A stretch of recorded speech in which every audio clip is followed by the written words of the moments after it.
Hello, guys, again from my library. Um, yeah, roads are really bad. Oregon schools are closed, and my husband is currently stuck in our drive. So it might not just be my Tuesday kids that are seeing this, it might be everybody all week. I don't know how long it's going to be before we can get out of our driveway. It is just ice. So it's unfortunate. I really wanted to get together. I haven't seen you guys in ages, but it's much safer this way. And you know, it's supposed to get 50 degrees next week.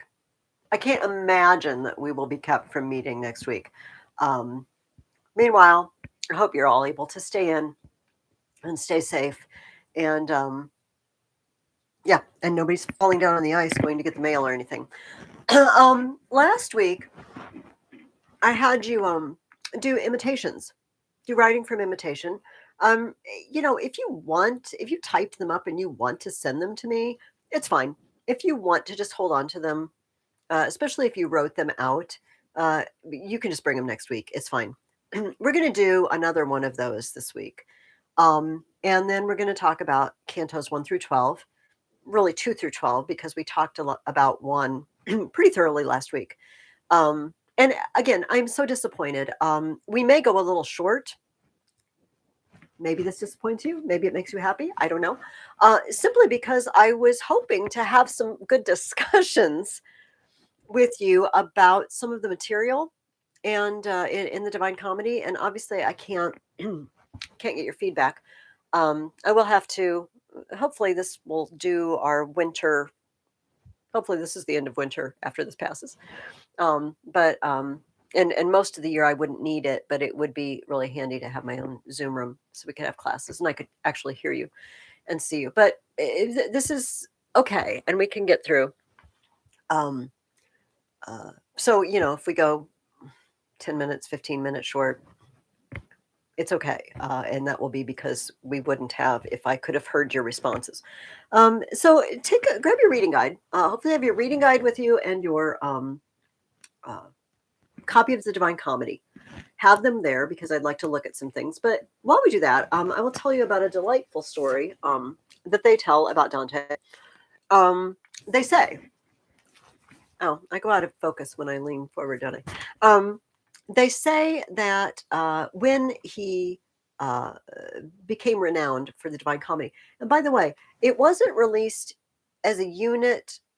I believe that it was the Inferno and the sections, the three sections, the Inferno, the Purgatorio, and the Paradiso were released separately, and then put together, and it was all always meant to be one unit, one piece of literature, but it was released. And so after the Inferno was released, he would walk through towns, unfortunately not Florence, because as you recall, he was banished on pain of death from Florence. That he would walk around, and the kids, even the grown-ups, would say, "There goes the man who has been to hell." And they didn't, at least most of them, I'm sure, did not literally believe he had toured hell and written this poem. But if you've ever thought about it, and if you've ever written imaginative literature, some of you are writers, you do have to experience to some extent the thing you're writing about, don't you?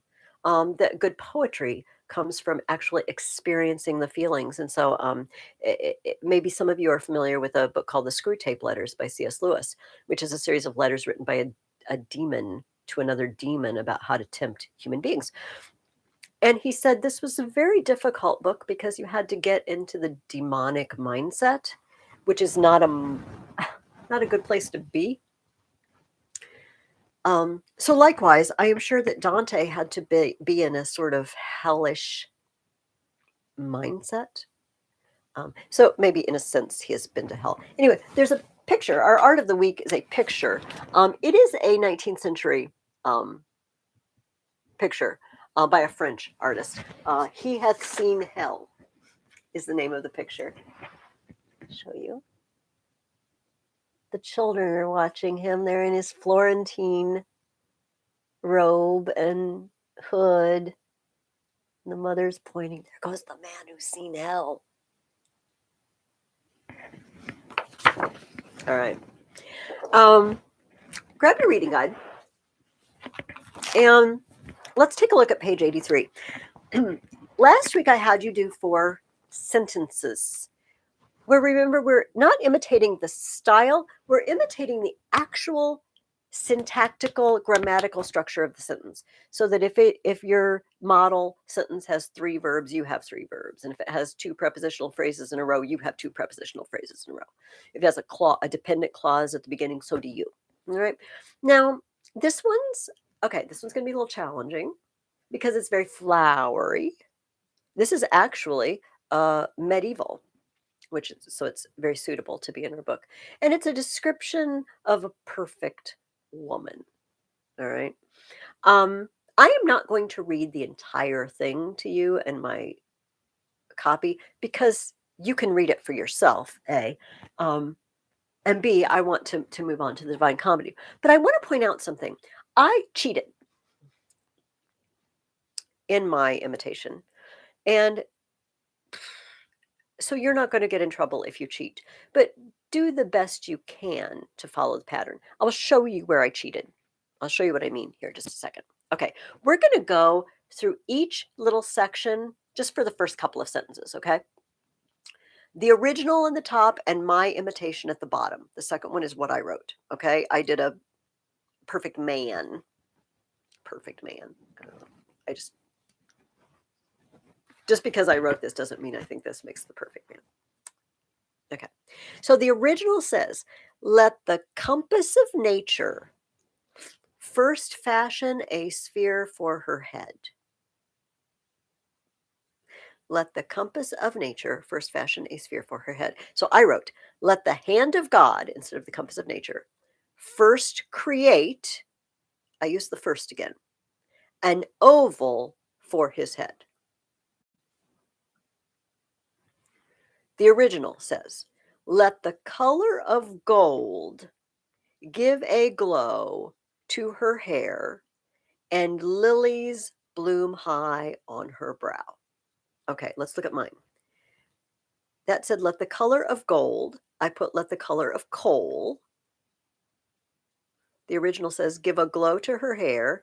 I have give a sheen to his hair. Do you see how I copied a lot? And the original says, and lilies bloom high on her brow. I wrote, and curls flow on top of his head. Now, here's one cheat. The original has lilies bloom high, adverb, and then prepositional phrase. I have 2 prepositional phrases on top of his head. It's okay. All right, now here's where I really cheated. The original says, let her eyebrows resemble in dark beauty the blackberry, and a lovely and milk white path separate their twin arches. Yeah, I don't know what to do with that, quite frankly. So here's what I ended up with. Let his eyebrows be slightly curved like an inverted smile. That was my whole imitation. It's not perfect at all. All right. If you get stumped, try to do the best you can to keep with the structure. I just couldn't think of anything, quite frankly. And so that's what I ended up with. But then I went back to it. The next sentence in the original says, let her nose be straight. I wrote, let his nose be prominent. The original says, of moderate length. Instead of that prepositional phrase, I included an adjective, medium-sized. The original says, not too long nor too short for perfection. That one I did pretty good. Neither too big nor too small for attractiveness. All right. So if you slip away from the pattern, go back to it as quickly as you can. All right. With the next clause, with the next sentence, with the next prepositional phrase combo, whatever. So I would like you to do a description. Now, the original is of a woman. I did a man. You do not have to do of a human being. As I said, you don't even have to do an animate creature. if you want to describe something, I don't care what you describe. All right. Now, you're not gonna have eyebrows and faces and, you have to be creative, really creative.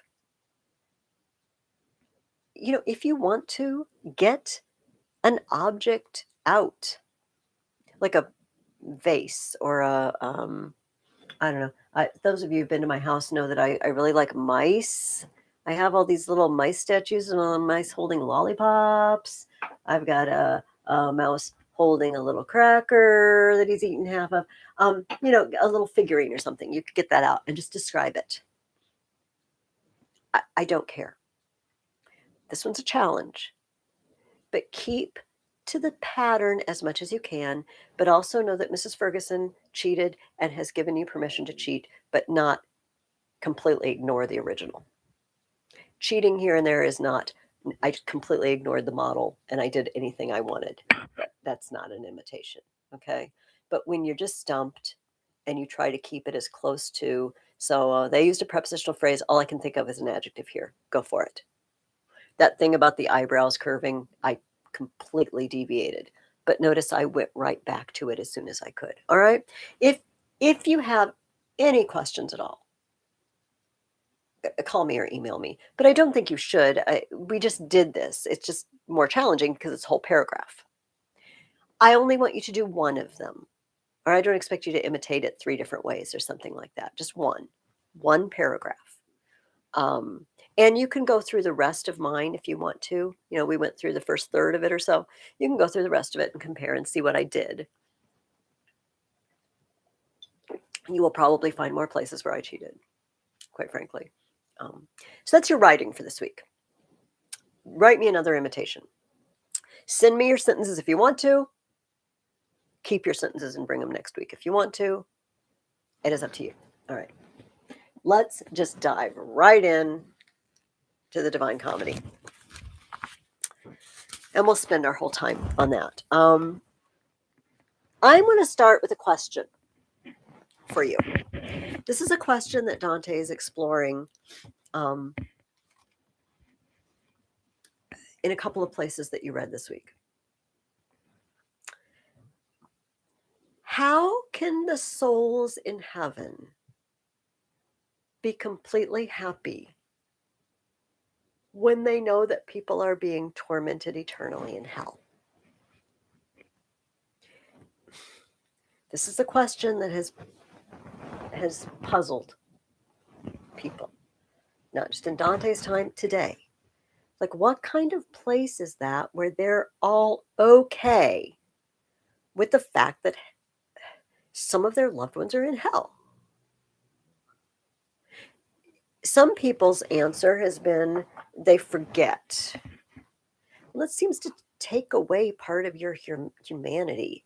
If you've forgotten big chunks of yourself or your life, if you've forgotten that you have friends or parents or siblings or grandparents or anybody who was not a Christian.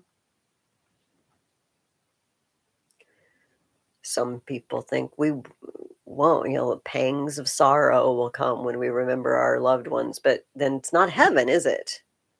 If anything can infringe on my joy, it's not heaven.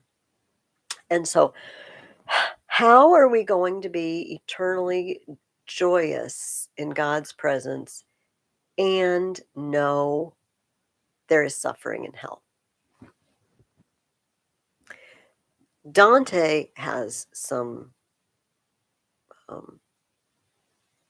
hypotheses, some propositions for us that we're going to go back to periodically as we talk about cantos, the first 12 cantos.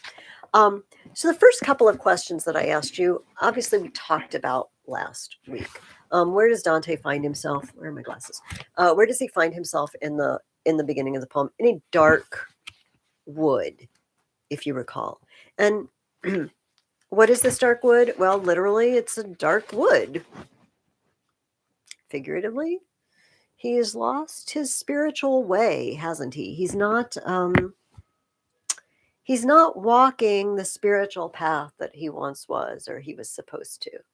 He's become lazy and complacent, and he's wandered off the path little by little until he doesn't really know how to get back on. He doesn't know how to get to joy, does he? And next question: What he encounters three animals: this leopard, lion, and wolf. They're different translators identify them with different things, but apparently they're sins that keep you from the Mount of Joy. Remember, he sees this mountain, the sun is shining on it. The sun, God's glory, God's grace is shining on it. I want to go there. Yeah, the animals say you can't go there. You can't go there directly. When Virgil comes, he says you can't go there directly. You're going to have to go by another route. You're going to have to examine sin. And you're going to have to think about what sin really is. And then you're going to have to go to the place where we renounce sin. That's part 2, the purgatorial. And then you can finally get to the place where you can be on that Mount of Joy. So we talked about that last week. That's Canto 1. All right. So, and just to remind you, this is all happening Easter weekend, right? And, I would love to, if we had hours and hours, I would read the entire Divine Comedy with you and we stop and talk about everything. That'd take forever. So I'm just going to touch on things. But in Canto 2, on page 23, they're getting ready to go by this other way. And it begins, the light was departing. The brown air drew down all the earth's creatures, calling them to rest from their day roving, as I, one man alone, prepared myself to face the double war of the journey and the pity, which memory shall here set down, nor hesitate, nor err. Dante says, I have 2 wars to fight. 2, not literal wars, but 2 tasks, 2 difficult tasks, 2 enemies to overcome. One of them is the journey. It's going to be a hard journey. It's going to be laborious. It's going to be frightening. I have to face sin. In ourselves. We'll take the allegory if we're facing our own sin to see it for what it is. This can be scary. I don't want to see what's there. But he says he's going to fight against a second enemy, the pity. He's got to fight against the journey, but he's got to fight against pity. What does he mean? This would be when I would hope that we would have a lovely discussion. What is there to feel sorry for? You saw, because you read the first 12 cantos. He feels sorry for these guys. They're being tortured horribly. And it gets worse. It's hard not to feel sorry for them. Sorry for the sins. I don't mean sorry you sinned. Make excuses for the sin. Oh, you poor thing. That's rough. You meant well. It wasn't that bad, was it? The pity. He knows he's going to have to fight that battle too. Well, today as we talk, we'll see that pity battle, all right? And then Dante does something that some of you will recognize. Oh, muses, oh, high genius, be my aid. Oh, memory, recorder of the vision, here shall your true nobility be displayed. Memory, I don't know if you guys know this, memory is the mother of the muses. Mnemosyne. Memory is the mother of the muses. The muses are the entities that oversee all artistic endeavor of humanity. Who calls out to muses for aid? Any epic poet, right? So those of you who read the Aeneid with me, Virgil calls out to the muses. Those of you who read the Iliad with me, Homer calls out to the muses. Be my aid, be my companion. When a poet does this, he's saying, this thing I'm working on is huge. This is epic. I am in the grand tradition of Homer, and I am calling out to the muses to be my aid. Next stanza. Thus I began. Poet, he's talking to Virgil, you who must guide me, before you trust me to that arduous passage, look to me and look through me. Can I be worthy? And he goes on to say, you, Virgil, sang about how Aeneas went to the underworld in the Aeneid. But Aeneas was favored of God, he was destined to found the Roman people, and Rome was going to be the home of the church. And, there were reasons for him to be able to go. And line 31, he says, but how should I dare? By whose permission? I am not Aeneas. I am not Paul. Who could believe me worthy of the vision? Paul, there was a popular document called the Apocalypse of Paul, where he also had a vision of the afterlife. It was not considered worthy or genuine and did not make it into the Bible. But it was known. And we do know from Paul's writings in the New Testament that he did have some sort of vision.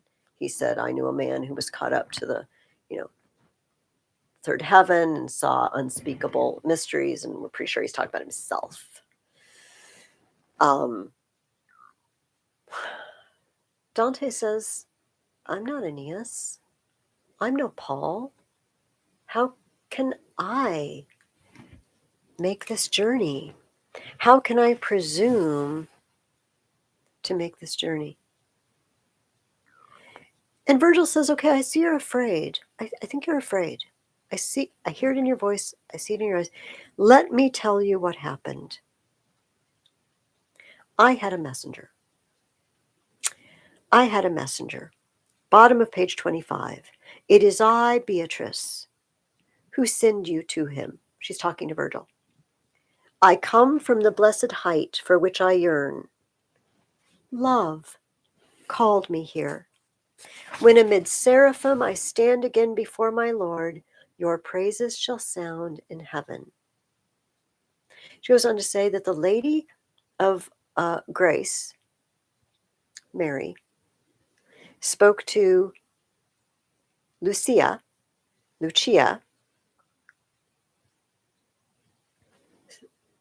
patron saint of light, obviously, weak eyes and bad eyesight. Dante has bad eyesight. He doesn't see the way.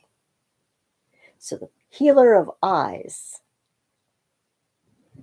is told by Mary to tell Beatrice, your follower, your devotee is lost.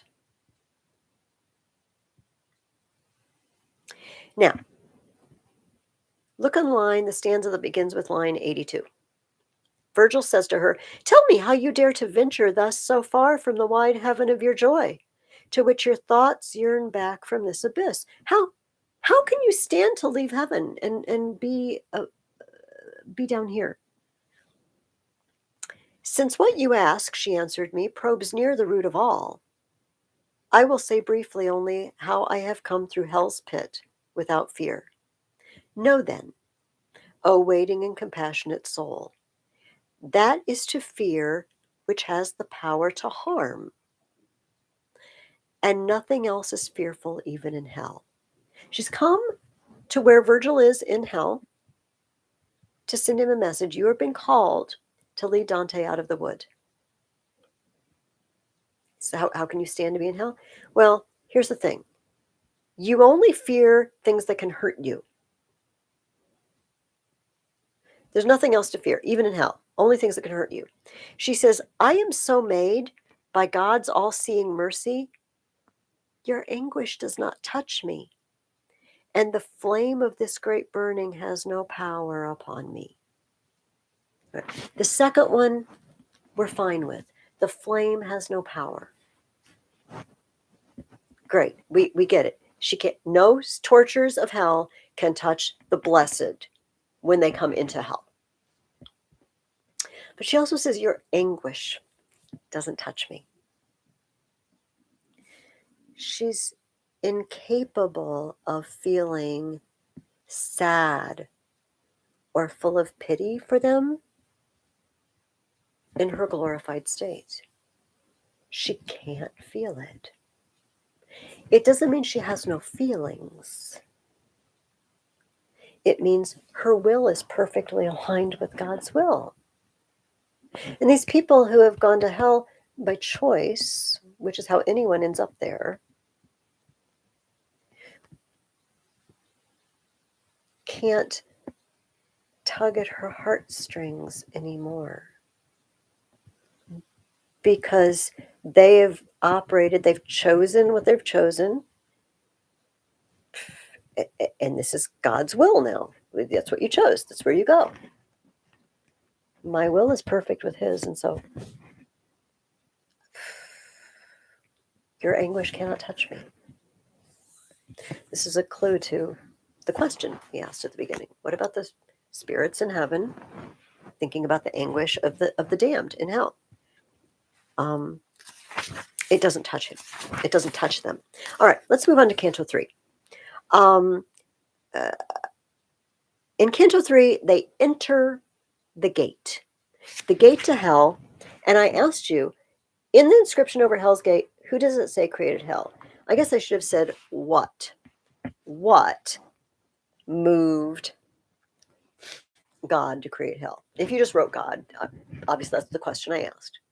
But I was going for, there were 3 things listed that moved him, excuse me, to make hell. Let's read the inscription at the beginning of Canto 3, the inscription over the door to hell. I am the way into the city of woe. I am the way to a forsaken people. I am the way into eternal sorrow. Sacred justice moved my architect. I was raised here by divine omnipotence, primordial love, and ultimate intellect. Only those elements time cannot wear were made before me, and beyond time I stand. Abandon all hope, ye who enter here. That's a very famous line, by the way. Abandon all hope, ye who enter here. Sometimes people use it for things and they don't even know where it's from. It's from the Divine Comedy. Justice, omnipotence, love, and intellect. In the Dorothy Sayers, which I have a student, at least one student that has that version. I think it's justice, omnipotence, and wisdom, something like that, maybe. Moved my architect, moved God.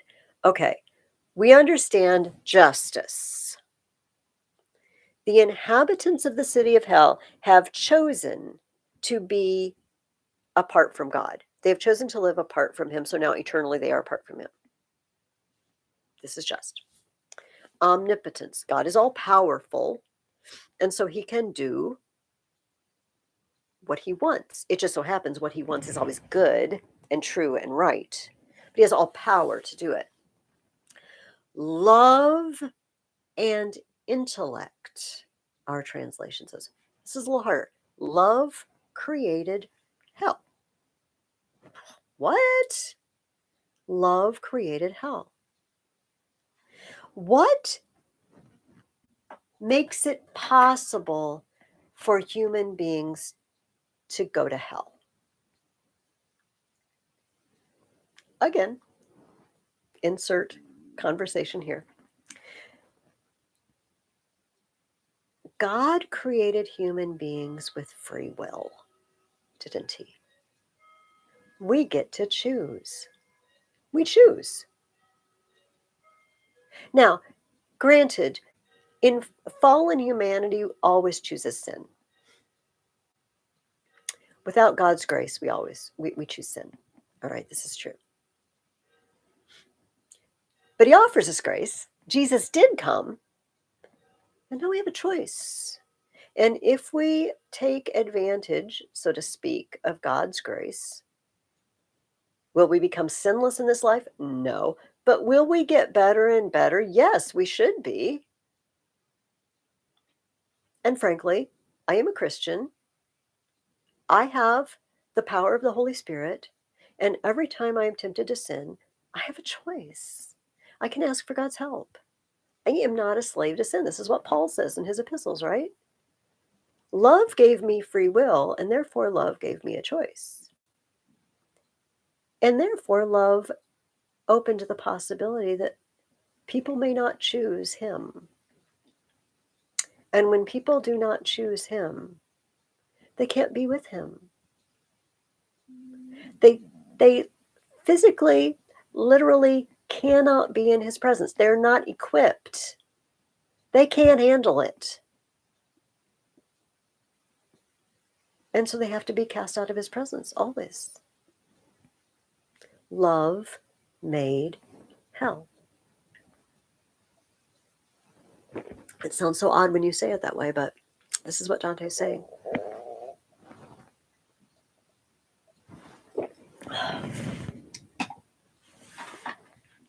All right. So Virgil, this is the stanza that begins in line 16. Virgil says, "This is the place I told you to expect. Here you shall pass among the fallen people, souls who have lost the good of intellect." Our intellect. Now, sometimes with intellect just means rationality, we think, but it doesn't really. Your intellect is the thing that you perceive truth with directly. For example, I think I've used this example before. The whole is greater than the parts, no matter what you're talking about. The parts of something are smaller than the whole. I don't really have to, if you know what whole means and you know what parts mean, I don't have to explain that to you any further. It's self-evident. Your intellect sees it instantly. And presumably, once upon a time, our intellects, if our intellects were unfallen, we would have an affinity. We would just see truths, right? And now we don't so easily. Aristotle said, truth is the good of the intellect. The good. In other words, it's the thing it strives for. It's its end. It's what it exists to follow, what it exists to perceive. You have an intellect in order to perceive the truth. Truths like the whole is greater than the parts. Virgil says the people in hell have lost the good of intellect. They don't perceive anything. They don't understand anything, and they can't grasp truth anymore. They've lost it. This is frightening if we think of this allegorically as a soul lost in sin, as your soul when it falls into sin. You've lost the good of your intellect. You can't perceive truth anymore. God has to come, like, clean your eyes. You're back to Lucia and the bad eyesight. You've got to be healed of your blindness to see it anymore, to be led out of that. These people have lost the good of intellect. And so you might notice when he meets them, they don't seem to understand. I mean, some of them recognize they're being tormented, but there's no, you will never hear anybody in hell saying, I was wrong, I'm so sorry I did that. They don't recognize it anymore. They're so far gone. they've lost the good of intellect. Repentance is past. There's no repentance in hell. In Dante's hell, there isn't even the capacity for repentance.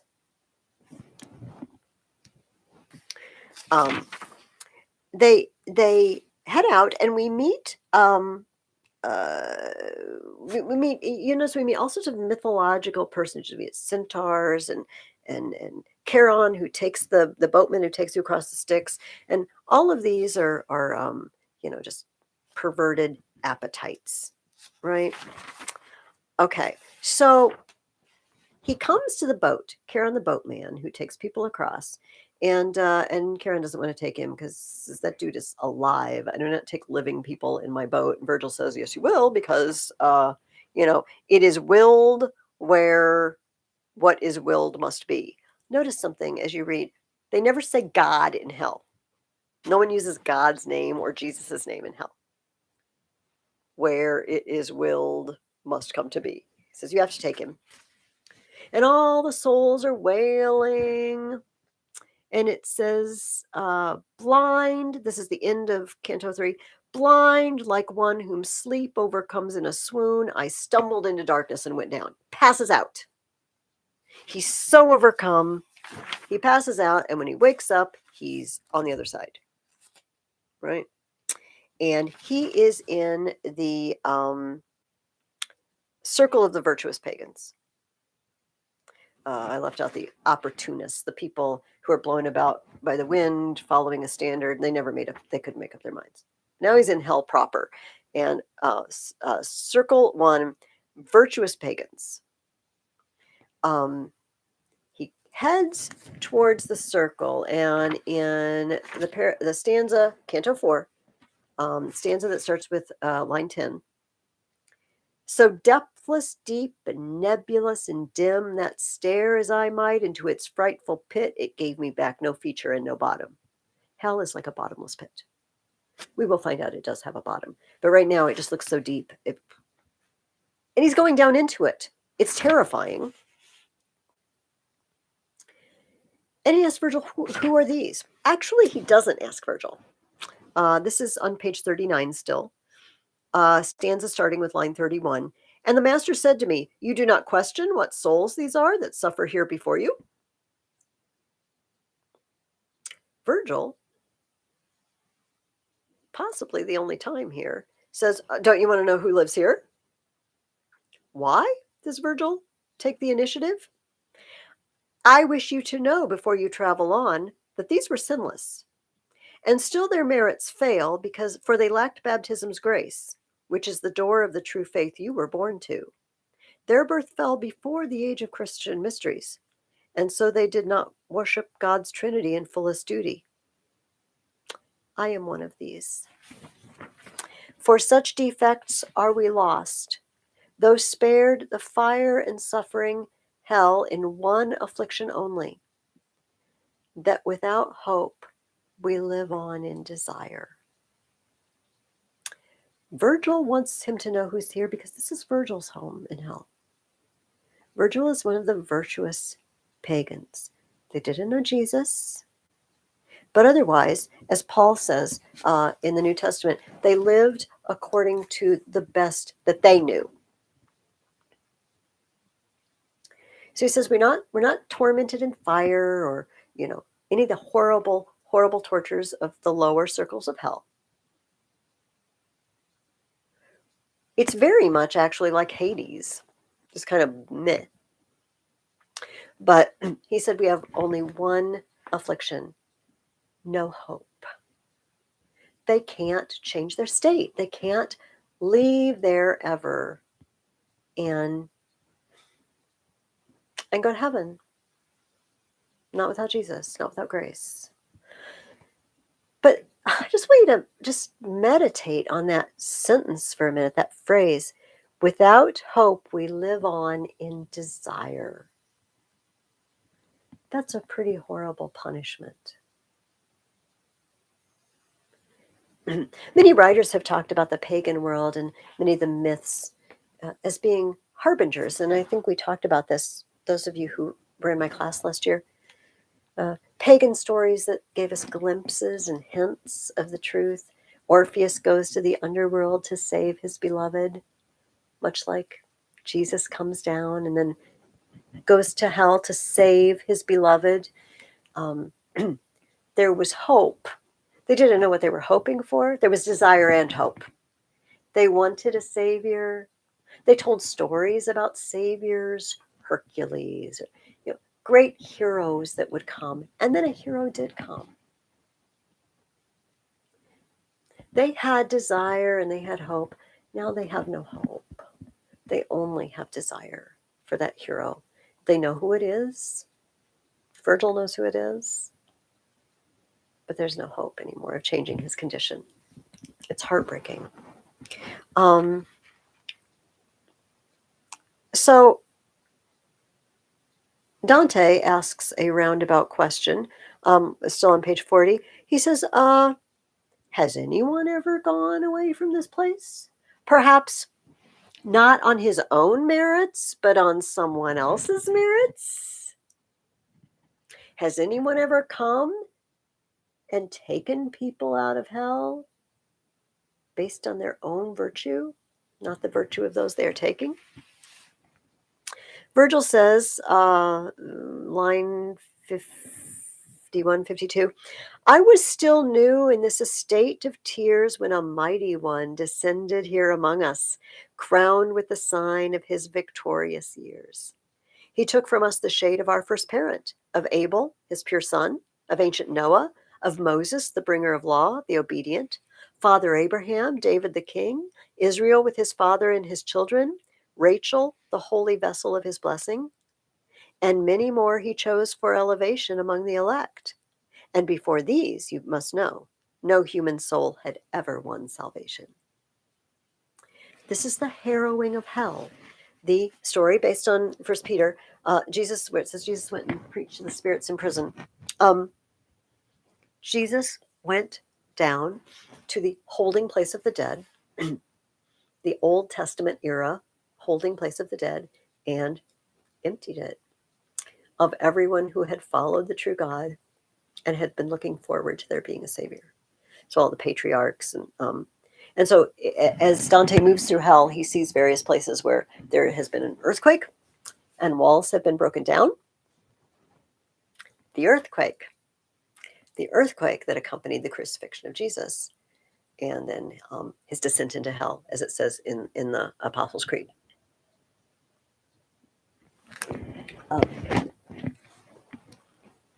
Okay, and they greet on page 41 Horace, Ovid, Lucan,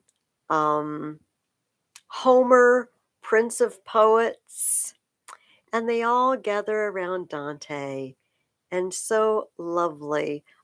They welcome Dante into their company. The bottom of page 41, it says, after they had talked together a while, they turned and welcomed me most graciously, at which I saw my approving master smile. Because Dante is a great poet too. And they honored me far beyond courtesy, for they included me in their own number, making me sixth in that high company.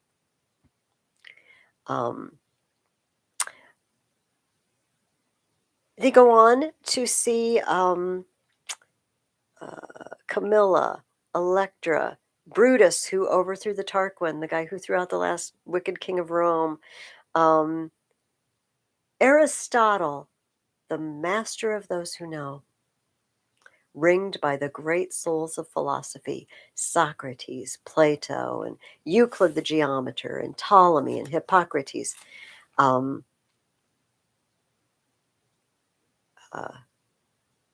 I cannot count so much nobility.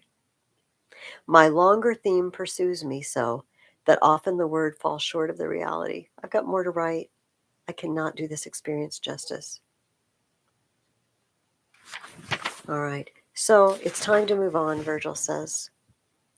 They move on to the second circle here. Did I miss a question? Oh, yeah, I did. After crossing the Etron, where does Dante find himself? In the limbo of the virtuous pagans. All right. right, we don't have another question until Canto 11, I see. Canto 5.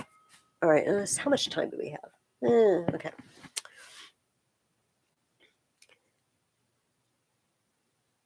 At the beginning of the second circle is where people actually start to get legit punished with a torment. They show up, and Minos, king of Crete, who with Rhadamanthus was always mentioned as being the judge of the dead, the judge in Hades. This Minos is more of a beast. It says he's got a tail, and he judges people. He tells you what circle of hell you belong in. You present yourself to Minos, and he says, take him to this circle, take him to that circle. And it says, Canto 5, line 7, that is to say, when the ill-fated soul appears before him, it confesses all. Souls come before Minos, and they spill their guts. They tell him everything they ever did. There's full self-revelation. They can't hide anything. There's no way to hide it. They just automatically spill it. And Minos decides where they should go to. This circle is the your translation is the carnal people, basically who sinned sexually. It gave way to their appetites. All right, our sample sinner, Francesca da Rimini, is an adulteress, and she's there with her lover. All right, so that's what we're dealing with in this circle. And Dante sees them, all these souls sweeping by. They're constantly blown on the wind. They're constantly blown by a wind. Dido, who killed herself for love. Some of you remember the Aeneid, the Queen of Carthage. Cleopatra, Helen, from whom such ill arose, ran off with another man or was kidnapped and stayed with him. Achilles, Paris, Tristan, all of the people who sinned from love. I stood there, this is line 70, I stood there while my teacher one by one named the great knights and ladies of dim time, and I was swept by pity and confusion. Oh my goodness, I'm torn apart. I feel so sorry for these people. And then he says, well, wait a minute, Virgil, there's two of them. There's two of them together. I want to talk to them. He says, well, call them. Call them when they come. Call them in the name of love, because they'll do anything in the name of love.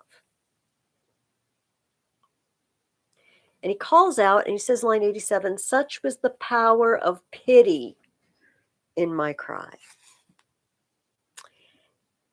And they come. She is Francesca da Rimini and her lover, Paolo. She had an affair, apparently a very long-term affair. These are actually historical figures, by the way, with her brother-in-law. Paolo was her husband's brother. And she tells the story of how they're lingering over, they're reading about Lancelot and Guinevere and how Lancelot loves King Arthur's wife, and they're just kind of looking at each other, and then suddenly, they don't read anymore that day because now they're in each other's arms. And she tells her story, and she's just so touching. Oh my goodness, she's just so moving. She says at the bottom of page 49, love, which permits no one loved not to love, took me so strongly with delight in him that we are one in hell as we were above. We're one in hell.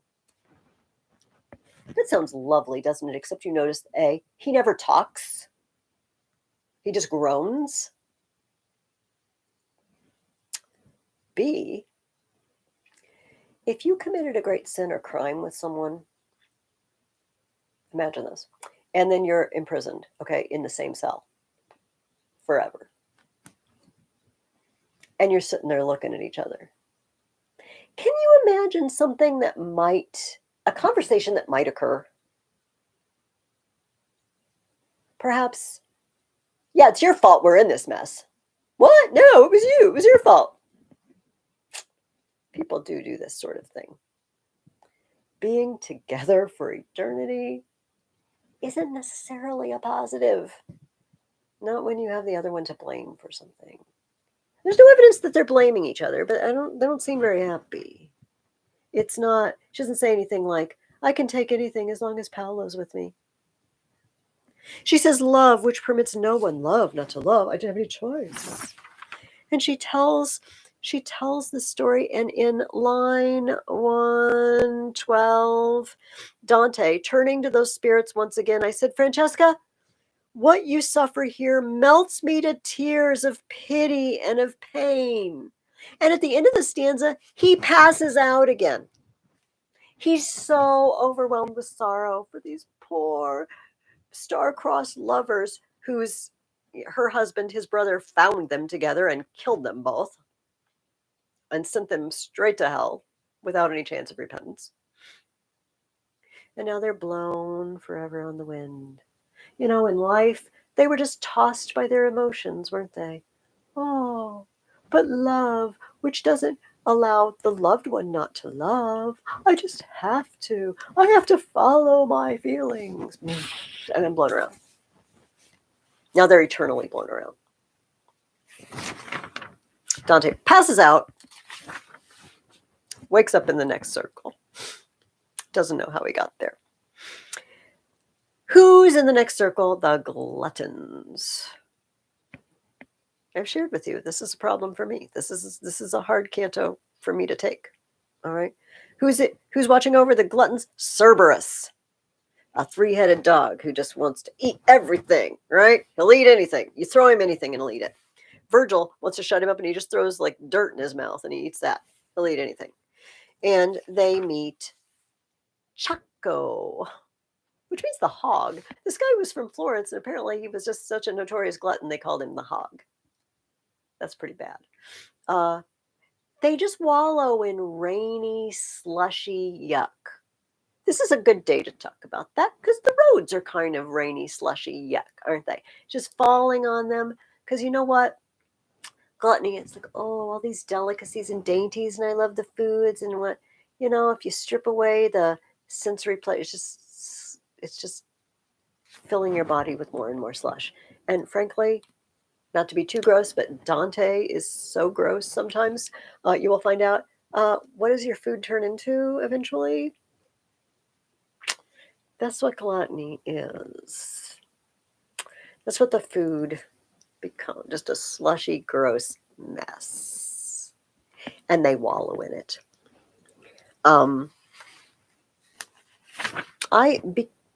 Because of time, I'm going to not say much more about slush and gluttony because I think these are self-explanatory, except that Chaco, the hog, does something for the first time that we see often. This is on page 56. Dante asks him what hope there is for Florence. And Chaco gives one of these prophecies that, remember, aren't really prophecies because Dante is writing this long after all of these events actually happened and Dante has been exiled. This has already happened.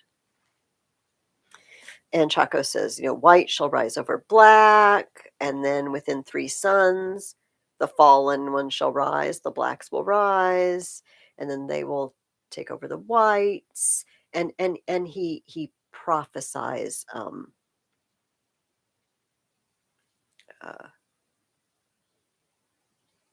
the fates of some people who are stirring up trouble in Florence. All right.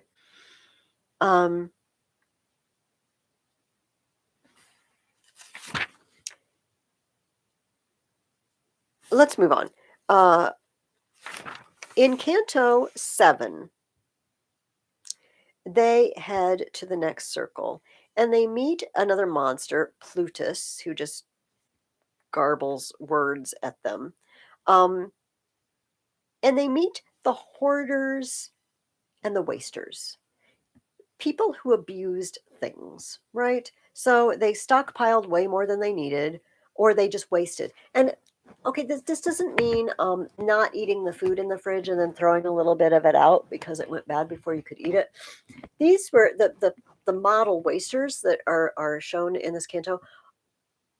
How do I say it? I mean, it they gloried in ostentatiously wasting things. So it would be like it's like The Great Gatsby, if you've read that novel. Gatsby throws these parties, and they're just lavish, like just over the top, huge parties just to show off. And you bring in, bottles of champagne that cost you $2,000 just to show off, right? Or somebody who goes gambling and they lose $1 million at the roulette wheel just because they can, just because they think that makes them look cool. I've got so much money, I could just waste it, right?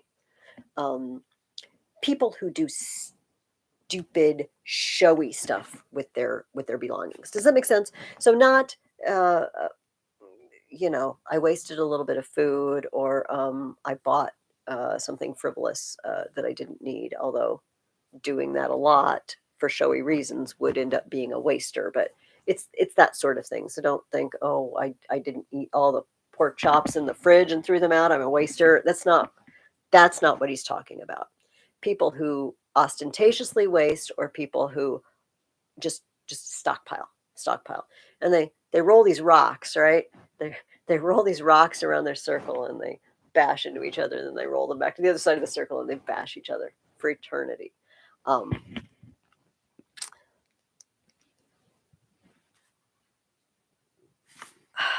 oh, I marked it great. I'm going to skip that.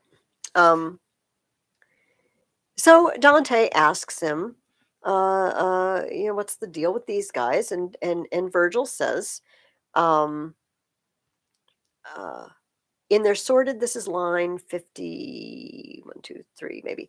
In their sordid lives, they labored to be blind. They didn't really recognize distinctions between possessions. And now their souls have dimmed past recognition. You can't even recognize them anymore. All their eternity is to butt and bray. One crew will stand tight-fisted, the other stripped of its very hair at the bar of Judgment Day. Hoarding and squandering wasted all their light and brought them screaming to this brawl of wraiths. And this brings up a question for Dante. He says, you mentioned fortune. Virgil mentions the goods of fortune. He says, what is this fortune? Who is fortune? We talk about good fortune and bad fortune. Who is she? Now, at the end of last year, those of you who were with me last year, we read a book called The Consolation of Philosophy. And you might remember that the author Boethius talks about fortune as being like a goddess who spins a wheel. This is the origin of the wheel of fortune, right? It's a wheel because sometimes you're on top, everything's going great, but circumstances change and you're on the bottom. So you never get too comfortable with where you are. If you're on the bottom, this is good. Things will probably look up eventually. But if you're on top, don't get too complacent because things tend to fall apart. This is the way it works. And this is in Boethius. Dante took this idea, which was very popular in the Middle Ages, the Wheel of Fortune, Dame Fortune and her wheel, and he turned it into something else. Listen to starting on line 73. That king, whose perfect wisdom transcends all, made the heavens and posted angels on them to guide the eternal light that it might fall from every sphere to every sphere the same. He says God made the universe, God made the solar system, and he placed each planet has a, an attending angel, like a spirit that watches over it. He made earth's splendors by a like decree, and posted as their minister this high dame, the lady of permutations, the lady of change. All earth's gear she changes from nation to nation, from house to house, in changeless change through every turning year.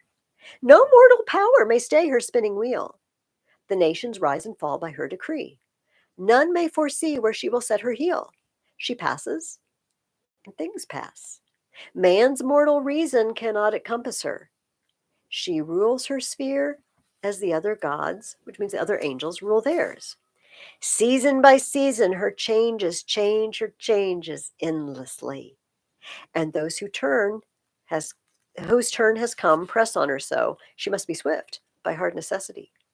And this is she so railed at and reviled that even her debtors in the joys of time blaspheme her name, even people who had good fortune for a while rail at fortune when it goes bad.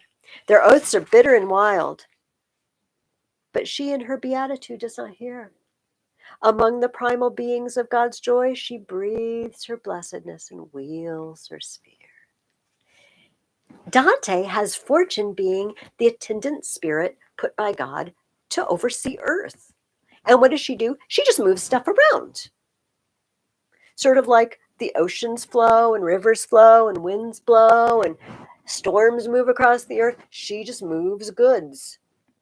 She moves power around. Never stays in one place for very long. That's her job. This is really cool because fortune is now God's servant. For purposes we do not know, we are not privy to, God uses fortune to move things around. I'm not saying there is a literal angel or entity called fortune. This is metaphorical, but he's putting fortune under God's oversight, right? It's not just chance, luck, whatever. It's God's providence, but it's God's providence from our perspective, right? She's just moving stuff around. She wheels her sphere. That's fortune. So these hoarders and wasters, they're really not going with the flow, are they? Goods are supposed to just pass. We receive something, we pass it on. But these people didn't. They didn't hold on to the stuff they were supposed to hold on to. They wasted it. Or they didn't pass it on when fortune says pass it on. They hoarded it. All right. Now, this is still on page 64. In line 103, they're continuing down to the next ditch, but listen to this.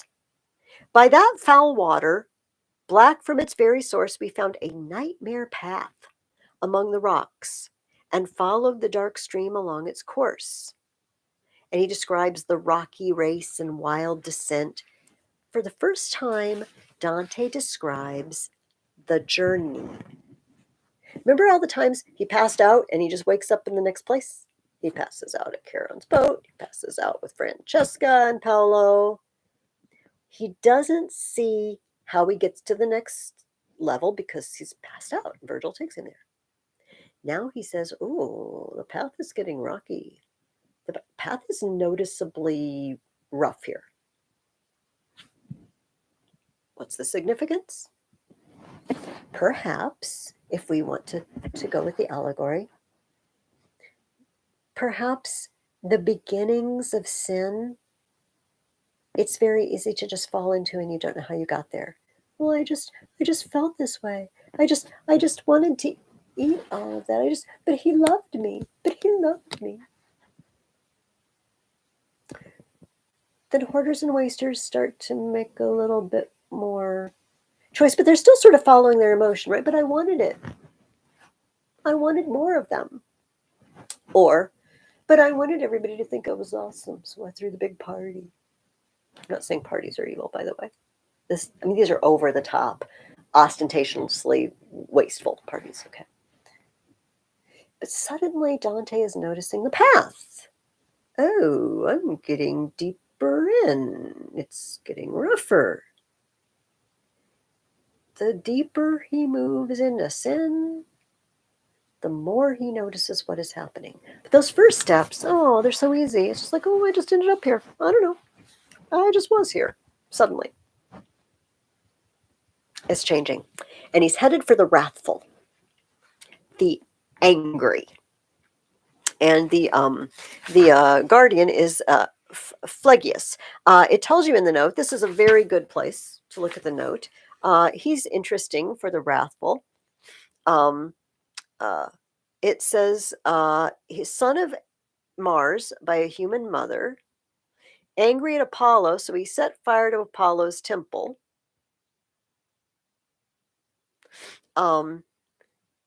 So he ferries people across the river between the wrathful and the rebellious angels because he's angry and rebellious against the gods at the same time. He's not a random choice here for Dante. He represents the wrathful that we are about to meet in Canto 8. And they go through this swamp, this boiling swamp of the wrathful, this marsh, to a city. This is hell. This is the actual city of Dis. This is Hell City. These have just been the suburbs. These guys that we've met so far just live in the suburbs. Phlegyas is both. He's wrathful and he's rebellious. So he's a go-between. And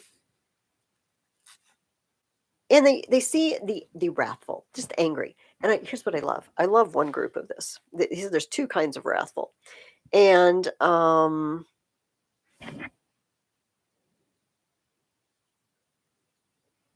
let me find it just a second.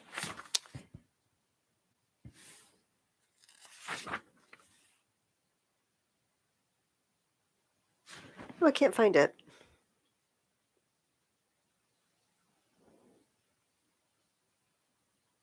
Well, when I see it, I will mention it.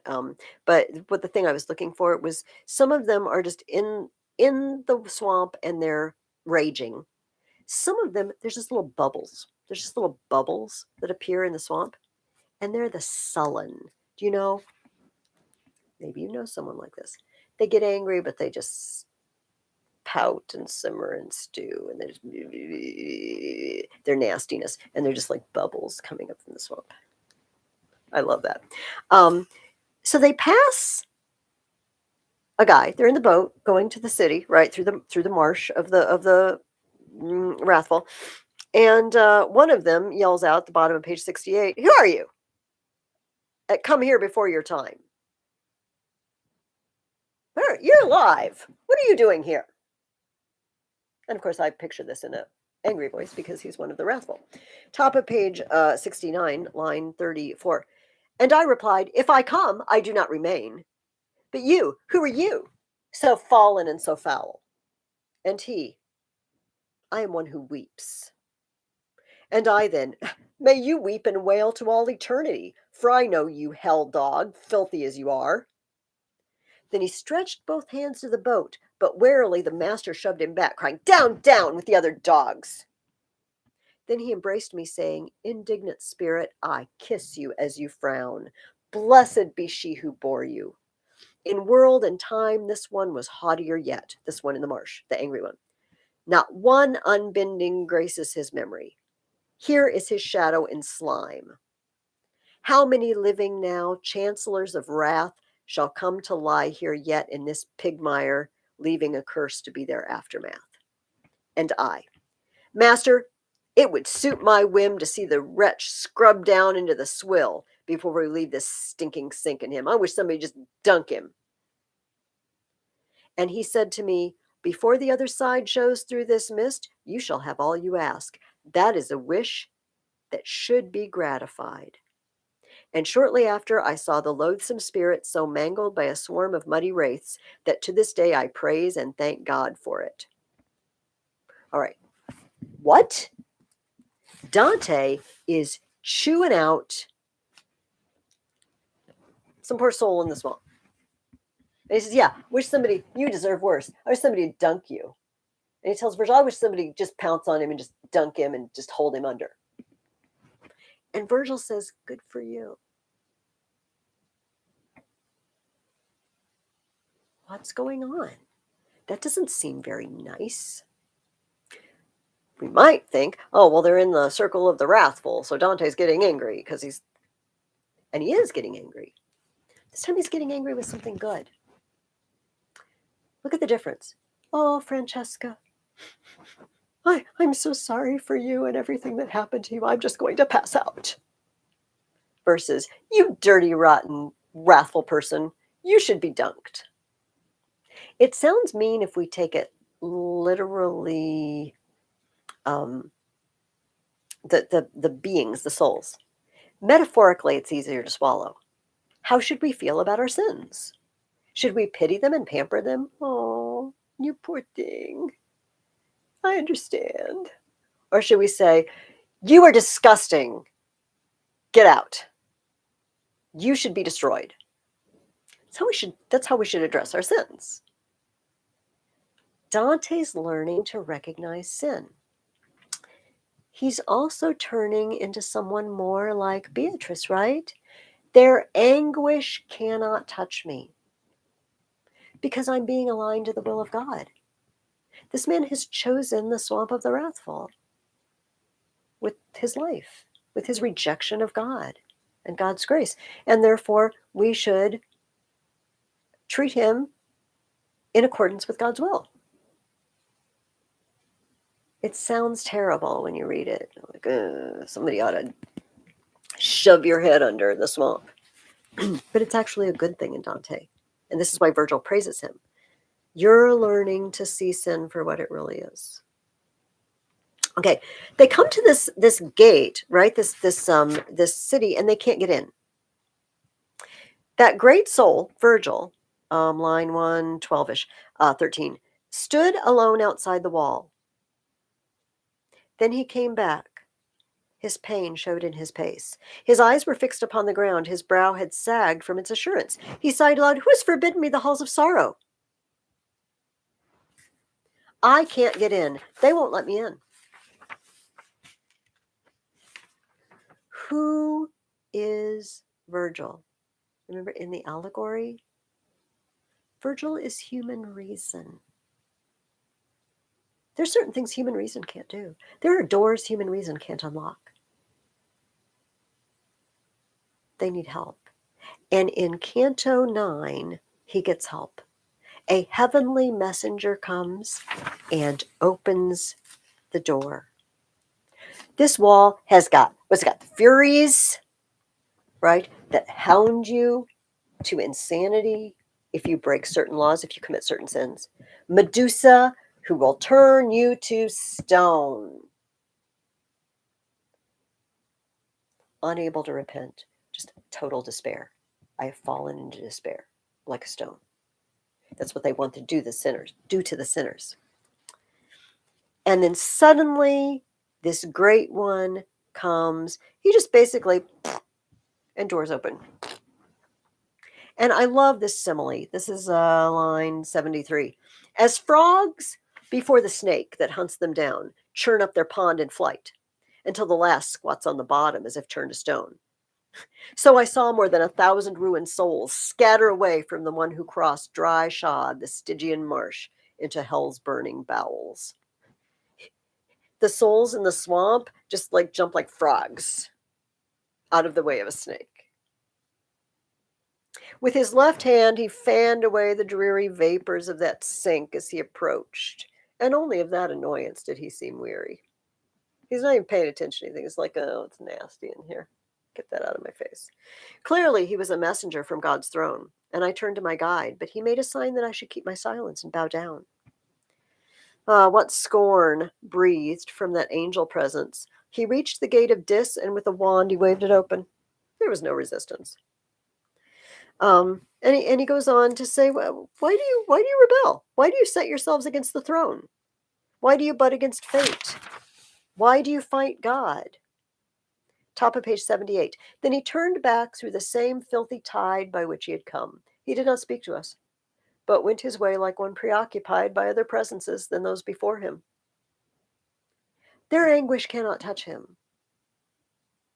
It's like, I don't know what you guys' problem is. You think you can still fight against God's will? This guy's going in the gate. He's been sent by God to go through the gate and tour hell. Knock it off. Your gate's open. And then he goes back. It's like, okay, that's chore number 1 done. He doesn't care. All right. Canto 10. How much time we have? Oh, we're not doing too bad. Canto 10, we have, now, let's stop for a minute. We've been through the suburbs, like I said, the outside circles, outside the city wall, the city of hell. What have we been through? carnal sins. Oh, but he loved me. Oh, the loved one must love. It's kind of pleasant, and and it's together, but we're together. We just kind of slid into it. I don't know how it happened. And then we slide into gluttony. Oh, see, it just kind of happened. I was just sitting there and I ate more and more. But sometimes I do it together with other people at a party. But now I just kind of do it alone sometimes. I just eat and drink delicacies or large amounts. It don't have to be with another person. It started out, we're together. And now maybe we're together, maybe we're not. Now we start hoarding. Oh, I want more of life's pleasures and goods. Maybe I'll waste all my substance to get thrills. Maybe I'll hoard so I can have more thrills. But here's the problem.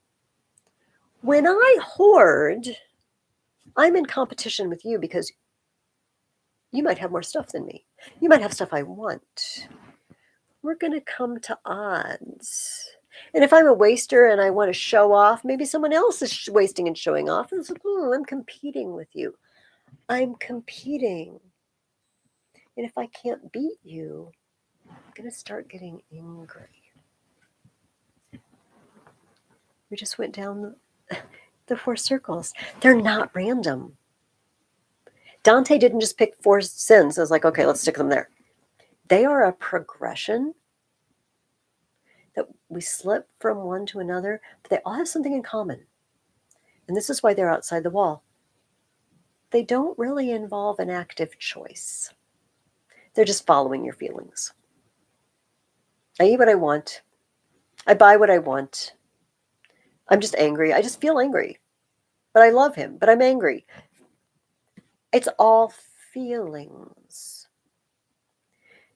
These sins are punished less than the sins inside the wall. Not because they're not sinful, and not because Dante says they're okay.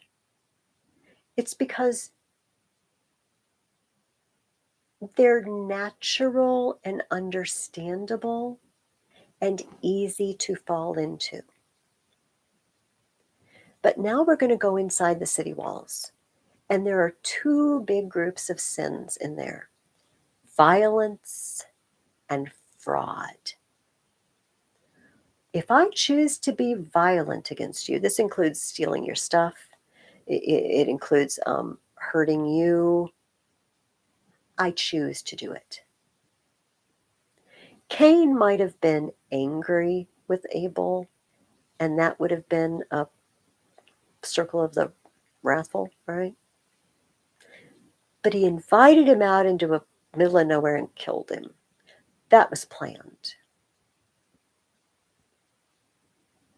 Fraud. If I want to con you, if I want to trick you out of something, it doesn't happen accidentally.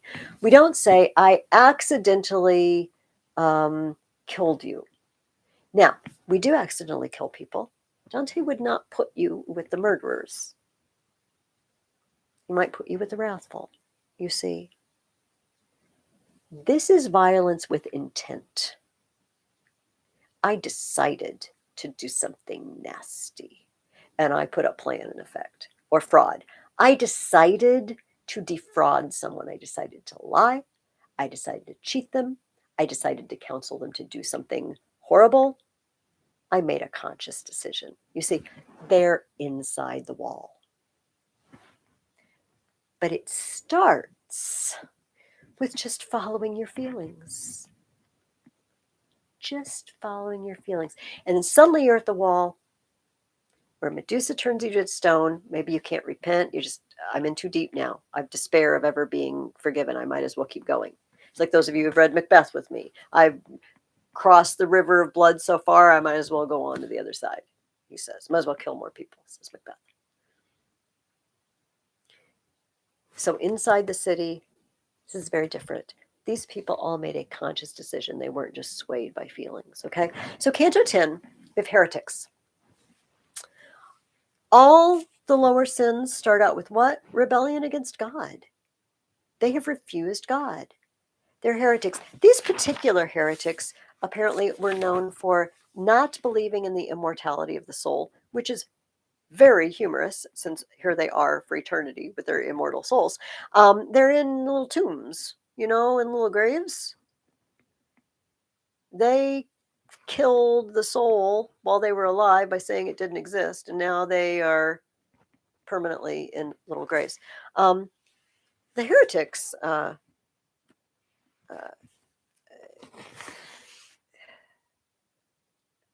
this is one of the funniest things I think. So they're in a grave. Picture in a grave, all right? And a guy rises up out of the grave, and it says, bottom of page 82, he seemed to hold all hell in disrespect. Virgil tells him to talk to him, and the guy tells him,